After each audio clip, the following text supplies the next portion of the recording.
So hello guys, it's me Ayush और मैं तुम सभी का वेलकम करता हूं चैनल के एक और ब्रांड न्यू वीडियो में। और आज से हम लोग स्टार्ट करने जा रहे हैं वाइकिंग्स के सीजन 6 को, जो कि ऑल्सो वाइकिंग्स का फाइनल सीजन है। हम ऑलरेडी वाइकिंग्स के पिछले 5 सीजन्स के सारे एपिसोड्स का एक्सप्लेनेशन कर चुके हैं, जो कि तुम लोगों को हमारे चैनल पे मिल जाएगा। अगर अभी तक उन वीडियोस को नहीं देखा है तो जाके देख लो। सो एपिसोड चालू होता है सिल्क रोड से, जहां आइवर अपने एक वफादार बंदे के साथ ट्रैवल कर रहा होता है। रास्ते में वो काफी सारी डिफरेंट चीजें देखता है और आइवर के साथ कुछ अदर लोग भी ट्रैवल कर रहे होते हैं, जिनमें से कुछ मर्सनरी होते हैं। और एक वियर्ड बंदे के ऊपर आइवर को गुस्सा आ रही होती है, क्योंकि वो बंदा आइवर को घूरे जा रहा होता है, जिस वजह से आइवर अपने उस वफादार सिपाही से उस बंदे को जान से मारने को कह देता है। इसके बाद सीन शिफ्ट होकर कैडागेट की तरफ जाता है, जहां कैडागेट के लोग बहुत ज्यादा खुश होते हैं कि अब उनका राजा बियॉर्न बन गया है, क्योंकि बियॉर्न आइवर से पूरा ही डिफरेंट है और वो कैडागेट के लोगों को अच्छी तरह से ट्रीट कर रहा है। और वो चाहता है कि ट्रेडिंग से कैडागेट और बड़ा हो, ना कि लूटपाट और लड़ाई दंगे से। इसके बाद बियॉर्न के पास आइवर के कुछ वफादार सिपाहियों को लाया जाता है, जो कि आइवर के साथ भाग नहीं पाए थे और यहीं कैडागेट में उन लोगों को पकड़ लिया गया था। इन लोगों ने आइवर के साथ मिलकर बहुत ही सारे बुरे काम किए हैं, लोगों को जिंदा जलाया है, जिस वजह से कैडागेट के लोग कह रहे होते हैं कि इन लोगों को मृत्युदंड दे दो। मगर बियॉर्न कहता है कि एक चीज है जो कि मौत से भी ज्यादा बुरी है, और वो है हमेशा के लिए भटकते रहना, किसी घर पे नहीं रह पाना। और इसी के साथ बियॉर्न उन लोगों के ऊपर एक मार्क लगा के उन लोगों को कैडागेट से निकाल देता है, जिसका मतलब अब उन लोगों के सर पे छत नहीं रहेगी, अब उन लोगों को हर कोई अछूत समझेगा। और इसके साथ बियॉर्न उनकी जो प्रॉपर्टी और धनराशि वगैरह होती है उन्हें जब्त भी कर लेता है। इसके बाद वो लोग कैडागेट से चले जाते हैं और कैडागेट के दरवाजे बंद कर लिए जाते हैं। और लगातार बियॉर्न से कहती है कि बियॉर्न ने सही डिसीजन लिया। इसके बाद सीन जीरो के आइवर की तरफ जाता है, जहां रूस वाइकिंग्स आके आइवर के साथ जितने भी मिशनरीज होते हैं उन सबको जान से मार डालते हैं, और सिर्फ आइवर,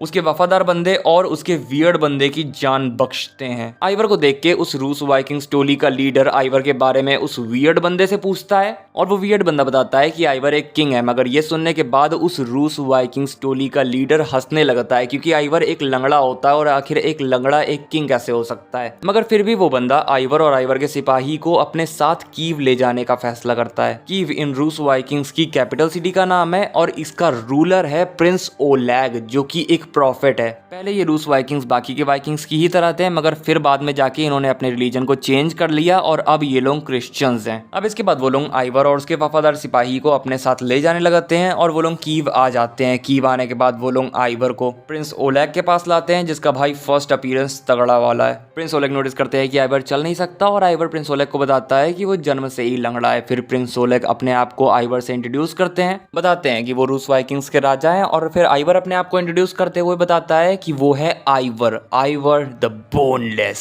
ओलैग कहता है कि उसने आइवर का नाम सुना है, आइवर काफी फेमस है, मगर आइवर अब ऐसे क्यों ट्रैवल कर रहा है। जिसपे आइवर बताता है कि उसके भाइयों ने उसके किंगडम को जब्त करके उसे किंग की पोजीशन से हटा दिया है। ओलैग पूछता है फिर वो यहाँ क्यों ट्रैवल कर रहा है, और आइवर जवाब देता है कि इसके पीछे कोई रीजन नहीं है, बस वो ऐसे ही ट्रैवल करे जा रहा है, उसे कहीं पे पहुंचना नहीं है, वो बस चलता जा रहा है। इसके बाद सीन जीरो के बियॉर्न के ऊपर जाता है, जो कि सबसे कह रहा होता है कि हम कैडागेट को और ज्यादा अच्छा बनाएंगे। कि तभी लगातार बियॉर्न से कहती है कि वो बियॉर्न की सक्सेस के लिए प्रे करेगी, मगर वो बियॉर्न के साथ अब यहाँ पे नहीं रह सकती। लगातार अब सब कुछ छोड़ रही है, क्योंकि उसने बहुत लड़ाई झगड़ा देख लिया है। अब उसे बस एक सिंपल नॉर्मल लाइफ जीनी है, जिस वजह से वो बियॉर्न को बताती है कि वो कंट्री के एकदम साइड में एक फार्म बनाएगी, जहाँ पे वो आराम से खेती करेगी और एक नॉर्मल लाइफ जिएगी, जैसे शुरुआत में वो और रैग्नार जिया करते थे। इसके बाद उबे बोलता है कि वो लगार्था की मदद करेगा इस फार्म को बनाने में, एंड फिर लगार्था की मदद करने के बाद एक जगह को ढूंढने चला जाएगा, जिसके बारे में उसे एक वॉन्डरर ने बताया था कि वो जगह बहुत ही अच्छी है, बहुत ही हरी भरी है, जिस वजह से उबे भी कैडागेट से जा रहा है। अब बियॉर्न को ये देख के अच्छा तो नहीं लगता कि उसकी माँ और उसका भाई उसे छोड़ के जा रहे हैं, मगर फिर भी बियॉर्न को ना चाहते हुए भी उनकी बात माननी पड़ती है। इसके बाद हेवित्सर्क बताता है कि वो भी जा रहा है, क्योंकि उसे आइवर को ढूंढना है, क्योंकि ये उसकी डेस्टिनी है कि वही आइवर को जान से मारेगा। और हम लोग यहाँ पे क्लियरली देख पा रहे होते हैं कि हेवित्सर्क आइवर के ऊपर बहुत ही ज्यादा गुस्सा होता है, क्योंकि आइवर ने उसकी गर्लफ्रेंड थोरा को जान से मार डाला होता है। मगर बियॉर्न हेवित्सर्क से कहता है कि आखिर तुम कहाँ आइवर को ढूंढोगे, पता नहीं आइवर कहाँ होगा।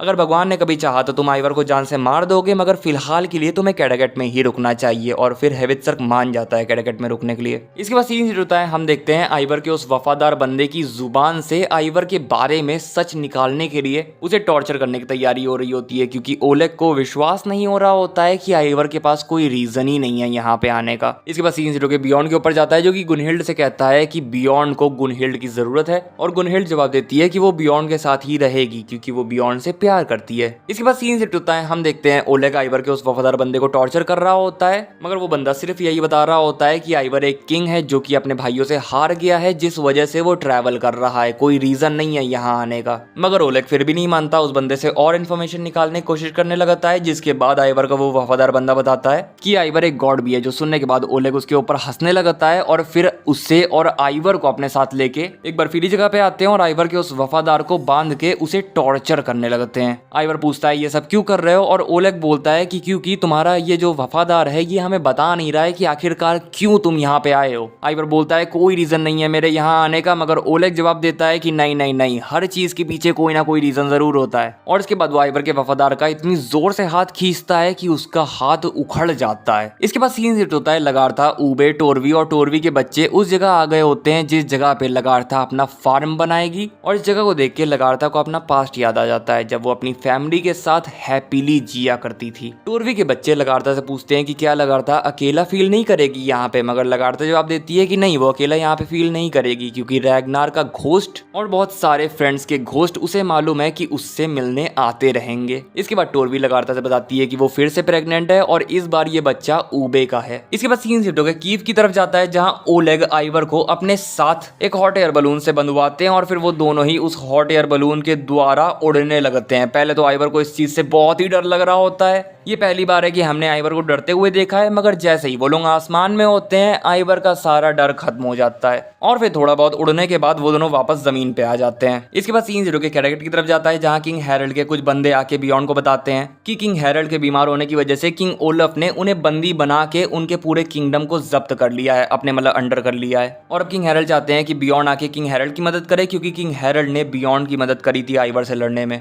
बियॉन्ड और गुनहिल्ड पहले तो इस बात को नहीं मान रहे होते क्योंकि अगर वो लोग लड़ाई करने जाएंगे तो उनको भी काफी ज्यादा डैमेज होगा, मगर किंग हैरल्ड के बंदे कहते हैं कि बियॉन्ड के ऊपर किंग हैरल्ड का कर्ज है और बियॉन्ड को किंग हैरल्ड का कर्ज उतारना होगा। बियॉन्ड को ये बात शो करनी होगी कि आखिर वो किस टाइप का किंग है, जिसपे बियॉन्ड बोलता है कि ठीक है, वो इसका जवाब कुछ समय बाद देगा। इसके बाद सीन 0 के ओलेग के ऊपर जाता है जो कि आइवर को अपने साथ अपनी वाइफ की मज़लेयम में लाता है, यानी कि अपनी वाइफ की कब्र के पास लाता है जिससे कि वो बहुत ज्यादा प्यार करता था, मगर उसी ने अपनी वाइफ को मारा होता है क्योंकि उसकी वाइफ उसके पीठ पीछे अफेयर कर रही थी। आइवर कहता है कि वो उसका पेन समझ सकता है और ओलेग जवाब देता है कि हाँ, उसे अंदर से लगा था कि आइवर उसका पेन समझ पाएगा। इसके बाद सीन 0 के लगारथा के ऊपर जाता है जो कि एक जगह पे आके अपनी स्वॉर्ड को गाड़ते हुए भगवान की कसम खाती है कि आज से वो कभी भी लड़ाई नहीं करेगी। इसके बाद सीन 0 के बियॉन्ड के ऊपर जाता है जो कि गुनहिल्ड से कह रहा होता है कि उसे एक अच्छा राजा बनना है, जिस वजह से वो कंफ्यूज है कि वो किंग हैरल्ड की मदद करने जाए या ना जाए, क्योंकि अगर वो किंग हैरल्ड की मदद करने जाता है तो उसके काफी सारे सोल्जर्स मारे जाएंगे और कैटागेट को काफी ज्यादा डैमेज होगा। मगर गुनहिल्ड बियॉन्ड को समझाती है कि तुम्हें वही करना चाहिए जो कि तुम्हारा दिल कर रहा है और आपको कभी कदार बुरी चीजें करनी पड़ती है अच्छी चीज करने के लिए। इसके बाद बियॉन्ड गुनहिल्ड को बताता है कि वो याद करता है उस समय को जब वो बच्चा था, जब उसके फादर और मदर उसके पास थे,